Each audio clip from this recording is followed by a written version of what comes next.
Hello students, today you are going to study the next chapter, that is chapter number 15, excretion and osmoregulation.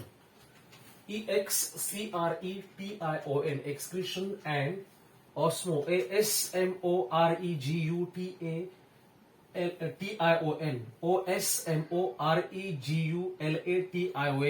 osmoregulation.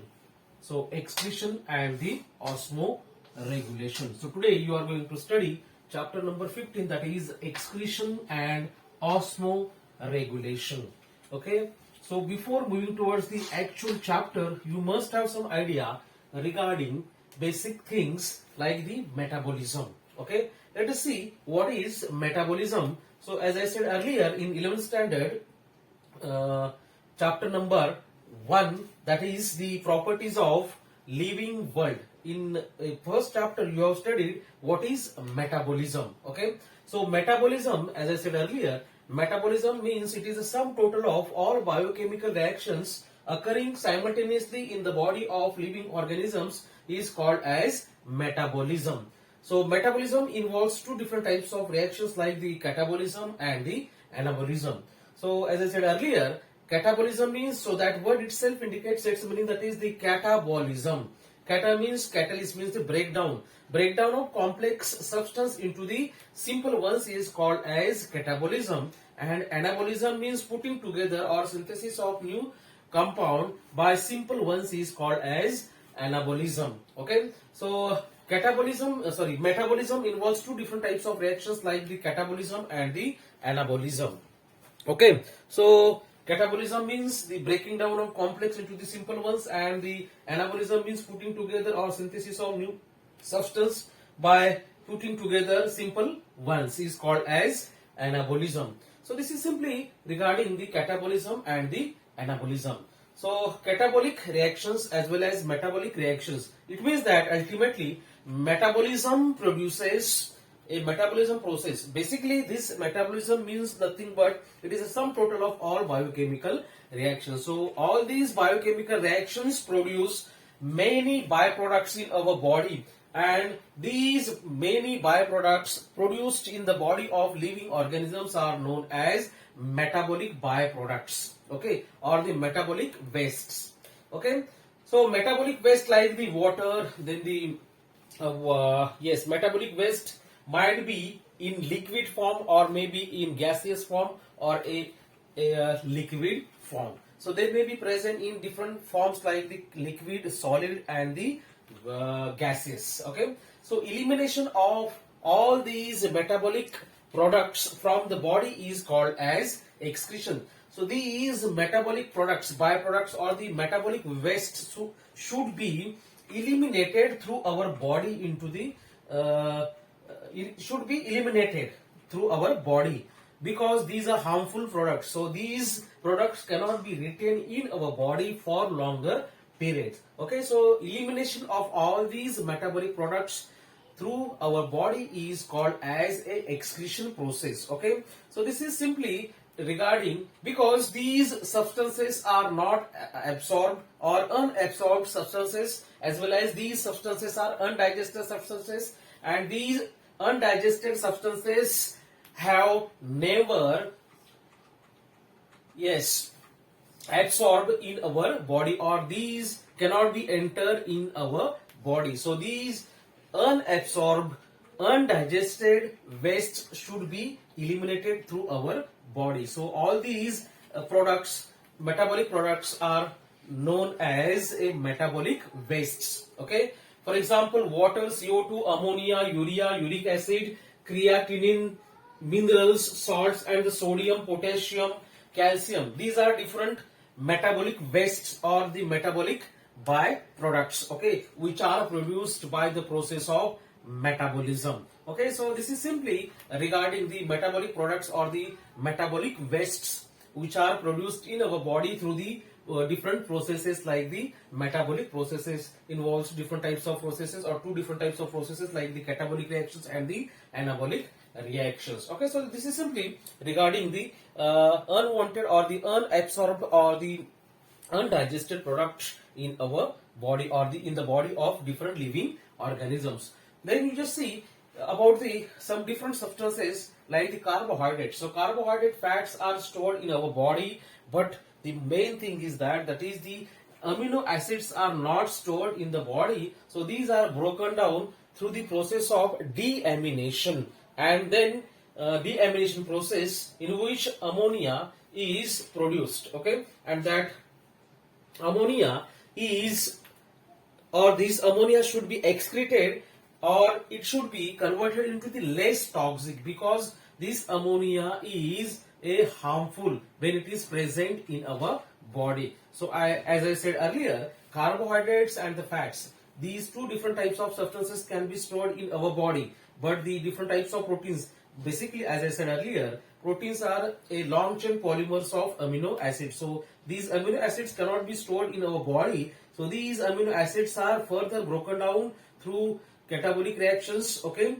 and these release a large amount of ammonia, and this ammonia is very harmful when it is present in our body. So this ammonia should be eliminated through our body into the external environment. Okay, so this ammonia, or this should be converted into the less harmful or the less toxic substance. Okay, so this is simply regarding this metabolic reactions and the products of the metabolic reactions, or the metabolic wastes, like the metabolic wastes like the water, CO2, then the ammonia, urea, uric acid, creatinine, minerals, salts of the sodium, then the potassium, calcium, etc. These are different metabolic wastes. So these different types of metabolic wastes are present in different forms, like the gas, liquid, and the solid. Okay, so this is simply regarding the basic things regarding the excretory products or the metabolic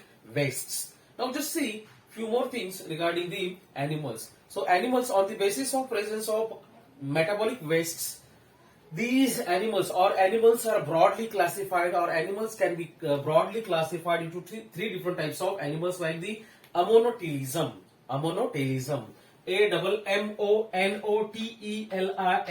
ammonotelism. Okay, so excretory product is in the form of ammonia. That's why these animals are known as ammonotelism. Okay, ammonotelism means elimination of nitrogen waste is in the form of ammonia, are called as ammonotelism.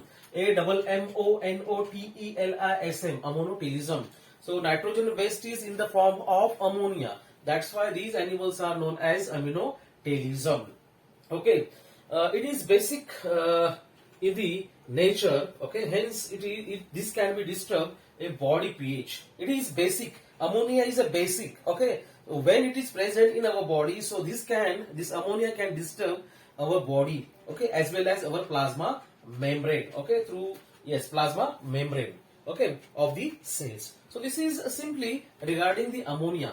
So this ammonia requires large amount of water to dissolve in the water. So probably 1 gram ammonia requires 300 ml to 500 ml water to dissolve a 1 gram ammonia. So this requires large amount of water. That's why this type of ammonotelism type of mechanism is mainly found in the aquatic animals, as well as bony fishes. Okay, aquatic animals, different type of aquatic animals. Then the bony fishes, it means that bony fishes means those have a endoskeleton which is made up of the bones. Fishes like the pomfret, then the bombator, then the kingfish. So all these fishes belong to this particular category, like the bony fishes. Okay, so this is simply regarding the bony fishes, those who belong to this category, that is the ammonotelism, and they require the large amount of water to dissolve a ammonia. Probably 1 gram ammonia requires a 300 to 500 ml water to dissolve 1 gram of ammonia. So animals like all aquatic animals, as well as bony fishes, as well as the larva of amphibia, only larva of amphibians. Amphibians means, as I said earlier, amphibians means those who live in both habitats, like the terrestrial habitat as well as aquatic habitats. But this is not a adult stage. So larva means it is the initial stage of the amphibians, is called as a larva. So all those larvae of amphibians belong to this category, that is the ammonotalism as well as the protozoans. Okay, as I said earlier, protozoans means these are animal like protists. Okay, animal like protists are known as protozoans, also belong to this particular category. Okay, so this is simply regarding, so these animals, aquatic animals, eliminate this particular ammonia through their gills and the skin. So this is simply regarding the ammonotalism. Now just move towards the next category, that is the ureotalism. Ureotalism. Ureotalism. So these animals excrete their nitrogenous waste in the form of urea. Urea. Okay. That's why these animals are known as ureotalism. Ureotalism. Ureotalism. Okay. So they require 1 gram, or the nitrogenous waste of these animals require 1 gram. NH2 requires 50 ml. 50 ml water. Okay. यांना बघा फक्त 50 ml water required आहे त्यांच्यामधला 1 gram NH2 dissolve होण्यासाठी. आणि याच्यामध्ये जे येणारे जे animals आहेत ते शार्क आहे. Shark is a chondrichthyes. Chondrichthyes means, as I said earlier, chondrion and ichthys. Chondrion means the cartilaginous fish. Ichthys means fish, cartilaginous fish. It means that the endoskeleton is basically made up of a cartilaginous material. So these are not bony fishes. That's why these fishes are commonly known as cartilaginous fishes. So this shark belongs, shark, stingray, hammerhead shark, all these fishes belong to this particular category, that is the ureotalism, while bony fishes belong to ammonotalism. So these cartilaginous fishes belong to this particular category, that is the ureotalism. So they require less amount of water as compared to the ammonotalism. So they require 50 ml water to dissolve the 1 gram NH2. Okay, so this is simply regarding, and the other animals like the aquatic reptiles, like the gargoyles, then the crocodile, then the alligator. Okay, so all these animals belong to this particular category, they like, as well as the turtle. Okay, so all these animals, turtle, tortoise, all these animals belong to this particular category, that is the ureotalism. Now just move towards the one more category, that is the category of the animals like the adult amphibians. Now the adult amphibians, हे बघा याच्यामध्ये larval amphibians आहेत, ammonotalism मध्ये येणारे जे आहेत ते ammonotalism मध्ये येणारे आहेत ते लार्वल amphibians आहेत. पण याच्यामध्ये जे येणारे ते adults. Adults म्हणजे adult stage, म्हणजे पूर्ण विकसित झालेली जी स्टेज आहे त्याला अडल्ट स्टेज अशी म्हणतात, असं म्हणतात. Okay, that is adult amphibians. So amphibians, as I said earlier, amphi means amphibians. Amphibians means it has been derived from a amphi word, that is the amphi means both, and the bios means type. It means that they live in 2 different habitats, like the terrestrial habitat as well as the aquatic habitat. So adult amphibians also belong to this particular category, and almost all mammals have mammary glands. So these mammals belong to this particular category, that is the ureotalism. As I said earlier, you have studied the mammals means those who have mammary glands. So they can feed their young ones through those mammary glands. Okay, that's why these are known as mammals. Okay, so this is simply regarding this particular category, that is the ureotalism. Okay, now just see a few more things regarding this particular third category, that is the third category. Yes, third category is a uricotalism. This is different word, that is the uricotalism. Uricotalism. Uricotalism. Uricotalism. Okay, so uricotalism, animals like birds, then the insects, then the many reptiles, and the terrestrial snail. Okay, so all these animals belong to this particular category. Again, these animals require less amount of water to dissolve their 1 gram NH2. Okay, so these animals are basically uricotalic animal, and the category is uricotalism. This mechanism is called as a uricotalism. Okay, C3H4O3NH. So in the form of uric acid, so they excrete their excretory products or the metabolic products in the form of uric acids, which is less toxic, can be retained for longer period in their body. Okay, So they require probably 1 gram of this excreted product to dissolve in water, that is 5 to 10 ml water. Okay, so this is simply regarding the animals, those who belong to this particular category, that is the Eurycotelism, then the Eurycotelism animals like the birds and the insects and the many reptiles and the snakes. So plasma creatinine is produced by the catabolism of a creatinine phosphate during the skeletal muscle contraction. Okay, तर अशा पद्धतीने आपण हे सगळे याचे जे animals, so these animals are broadly classified into 3 different types of animals like the ammonotelism, then the ureotelism, and the third one is eurycotelism. Let us move towards a few more parts regarding this particular chapter, that is the plasma creatinine is produced by the catabolism of the creatinine phosphate during the skeletal muscle contraction. Excretory organs play an important role in the constant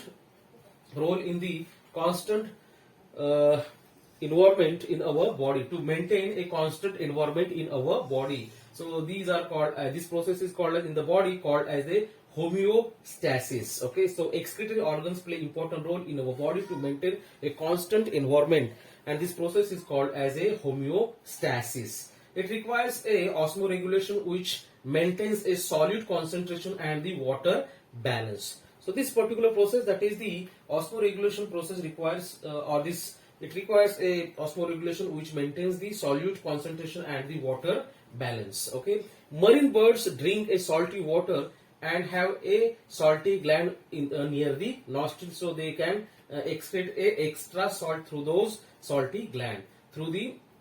Okay, so this is simply regarding the birds which are present in the marine water. Okay, which live mainly on the surface of the marine water. Okay, so marine animals like the marine animals are basically osmoconformines. Okay, osmoconformines. Okay, osmoconformores.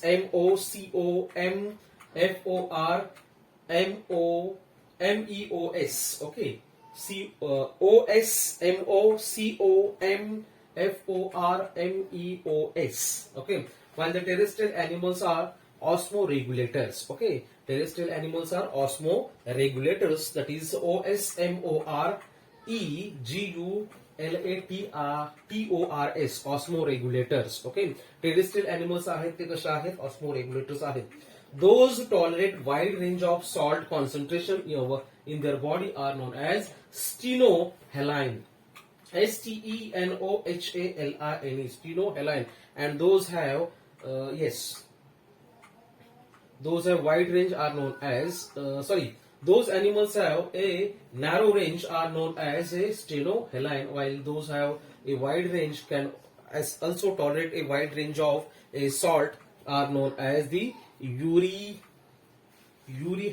Okay, euryhaline, euryhaline. Okay, so this is simply regarding those animals can tolerate a large amount of or less amount of a salt in their body. Okay, so these are different categories on the basis of their presence of a tolerance of salt in their body, like the stenohaline, then the euryhaline, then the osmoregulators. Okay, then the osmoconformines, osmoconformios. Okay, MEOS. Okay. Sorry, actually it is not a osmoconformios. Actually it is a osmoconformers. Actually it is a osmoconformers. Okay, that is OSMOCONFORMERS, osmoconformers. That is, the animals can either be isoosmotic to be surrounding. That is, the animals can be either to the osmotic to the surrounding are called as the osmoconformers. That is OSMOCONFORMERS, not MEOS. That is actually the correct word is OSMOCONFORMERS.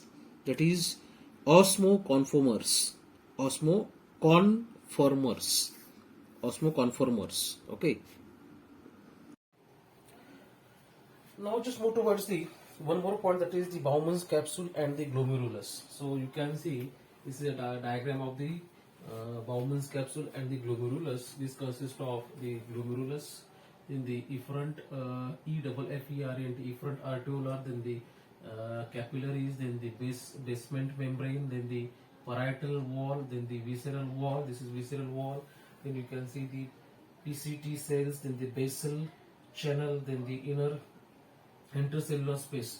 So this is space present between these two PCT cells. Okay, this is one PCT cell and this one is another PCT cell. Okay, so the space present between these two cells is called as the intercellular space. Okay, then you can see the efferent.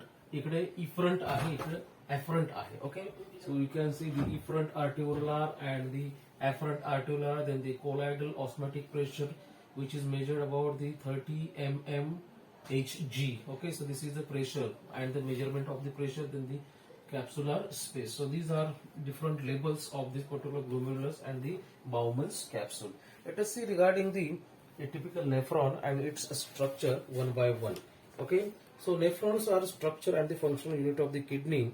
Each nephron consists of about the 4 to 6 long thin walled tube, renal tube, and a bunch of capillaries, glomerulus. A wall of renal tubule is made up of the single layer of epithelial cells. Okay, then the distal end is open. It is divisible into the Bowman's capsule, neck, proximal convoluted tubule, that is the PCT, and the loop of Henle's distal convoluted tubule, that is the DCT, and the collecting duct, that is the CT. Glomerulus is present in the cap-like cavity of the Bowman's capsule, and both are collectively known as the renal capsule or the Malpighian body. Glomerulus is a bunch of fine blood capillaries lying in the cup of Bowman's capsule. A small terminal bunch of renal artery called the efferent arteriolar enters in the cup cavity and undergoes the extension fine branching of to form the network of several capillaries. So this is simply regarding the glomerulus. Okay, so this glomerular shows a structure like this. Okay, and this shows the colloidal osmotic pressure is about the 30 mm Hg, and the capsular space. Then you can see the space which is present just beneath this structure, that is called as the capsular space. Okay, and this one is called as the efferent arteriolar and the efferent arteriolar. Okay, arteriolar. Okay, arteriole. This is efferent arteriole and this one is afferent arteriole. Okay, so this is simply regarding the glomerular structure. Now let's see a few more points regarding this one. A glomerulus is a bunch fine blood capillaries lying in the cup of the Bowman's capsule. A small terminal bunch renal artery called as the efferent arteriolar enters into the cup-shaped structure. All capillaries reunite and form and the efferent arteriolar that live in the cup cavity. Okay, then you just say the Bowman's capsule. It is a cup-like structure having a double wall. Both walls are composed of squamous epithelium, that we have studied squamous epithelium in the type of animal tissue. Outer wall is called as the parietal and the inner one is called as the visceral wall. There is a space called as the capsular space and the urinary space or urinary space between the two walls. Okay, there are small slit called as the filtration slits.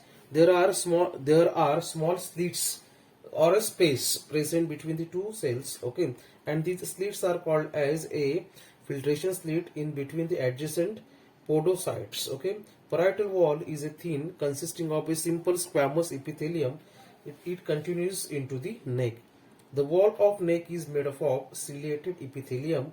Lumen of the neck called as a urinary pole. Okay, so this is simply regarding this particular structure of the glomerulus. Okay, then the proximal convoluted tubule.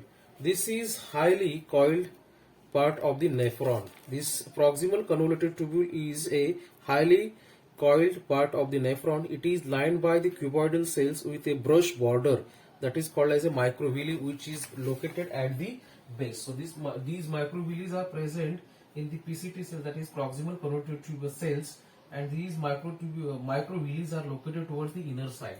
Okay, So this is simply regarding the proximal convoluted tubules. This is highly coiled part of the nephron, and this is lined by the cuboidal cells with a brush border, that is the microvilli, and surrounded by the peritubular capillaries. Okay, it is a space or the place. It is a place of selective reabsorption. Okay, due to the convolution coiled structure, filtration flows slowly and remains in the PCT for a longer duration. Okay, this ensures the reabsorption of maximum amount of useful molecules. Now just move towards the next one, that is the loop of Henle. This is U-shaped tube consisting of descending and the ascending limb. Descending limb is a thin walled and the permeable to water. It is lined by a simple squamous epithelium. So you have studied all these tissue in the animal study in that previous chapter. Okay, that is the animal tissue. Ascending limb is a thick walled and the impermeable to the water. It is lined with the simple cuboidal epithelium. LOH is surrounded by the capillaries called the vasa recta. So this is simply regarding the loop of Henle. Now just move towards the next one, that is the distal convoluted tubule. This is another coiled part of the nephron. Its wall consists of a simple cuboidal epithelium. DCT, that is distal convoluted tubule, performs a tubular secretion and the augmentation, that is active secretion, in which waste are taken up from the surrounding capillaries and secreted into the passing urine. DCT helps in water absorption, reabsorption, and the regulation of the pH of the body fluid. I repeat my sentence. DCT helps in the water reabsorption and the regulation of pH of the body fluid. Then the collecting tubules or the tubule. It is a short straight part of the DCT, that is distal convoluted tubule. Collecting tubule reabsorbs water and secretes protons. Collecting tubule open into the collecting duct. There are two types of nephrons in the human kidney. Okay, cortical nephrons and the shorter loop of the Henle, which extend very little in the medulla. Most of the nephrons are cortical nephrons. Few nephrons have longer loop of Henle's that runs deep in the medulla. These are called as a juxtamedullary nephrons. So these are now called as a juxtamedullary nephrons. So I request all students to open your textbook during the study of these online lectures. Online lectures study करत असताना नेहमी तुम्ही काय करा, सगळ्याच diagram आता इथे काढणं शक्य नाहीये, त्यामुळे तुम्ही काय करायचं, तुमच्या समोर तुमचे जे बुक आहे ते ठेवून तुम्ही अशा पद्धतीने काय करणार आहात, एक पूर्ण जो स्टडी आहे तो करणार आहात. त्यामुळे तुम्हाला कळेल की कोणता पार्ट कुठे आहे आणि कोणता लेबल कुठे आहे तो. ओके, तर अशा पद्धतीने तुम्हाला ह्या सगळ्या गोष्टी कळतील. Okay, so a small bunch of efferent arteriolar forms a peritubular capillary network around the DCT, PCT and the Henle's loop of the cortical nephron. Also forms a loop-shaped vasa recta around Henle's loop of juxtamedullary nephron. Juxta, Juxta, that is juxtamedullary nephron. Nephrons are responsible for elimination of waste and the osmoregulation, hence are richly supercoiled or the supplied with the blood.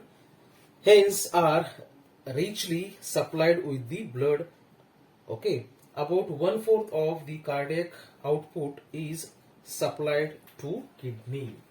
Okay, 1/4 is supplied to the kidney. So this is simply regarding the. Okay, now to see the last part of this particular structure, that is the juxtaglomerular apparatus. Juxtaglomerular apparatus. That is juxtaglomerular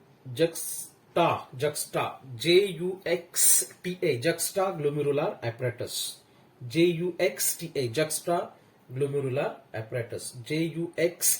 Juxtaglomerular apparatus. Juxta Glomerular apparatus. Okay, juxtaglomerular apparatus. Some smooth muscle cells of wall of afferent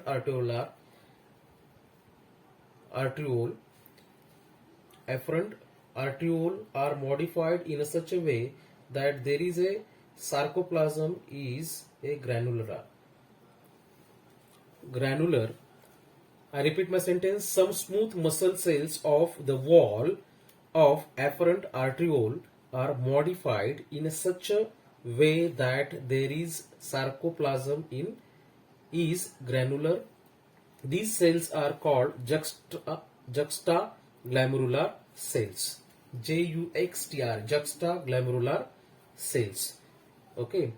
In each nephron, beginning part of the DCT, that is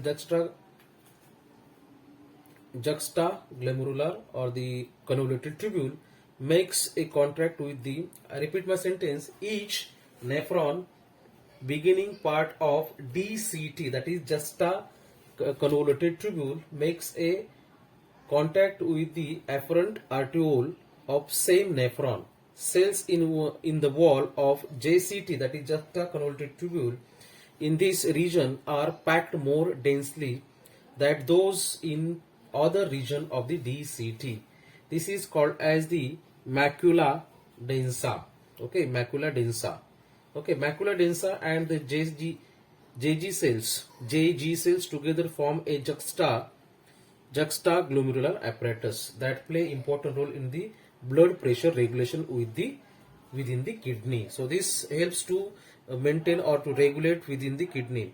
So juxtaglomerular apparatus play an important role to maintain the pressure in the blood pressure within the kidney. So this juxtaglomerular apparatus is essential to maintain a blood pressure within the kidney. Okay, so this is simply regarding the various parts of this particular kidney and yes, various parts of the kidney. So next part we will see later on, that is the urine formation. Urine formation ची जी process आहे ती आपण नंतर बघणार आहोत. Okay, thank you.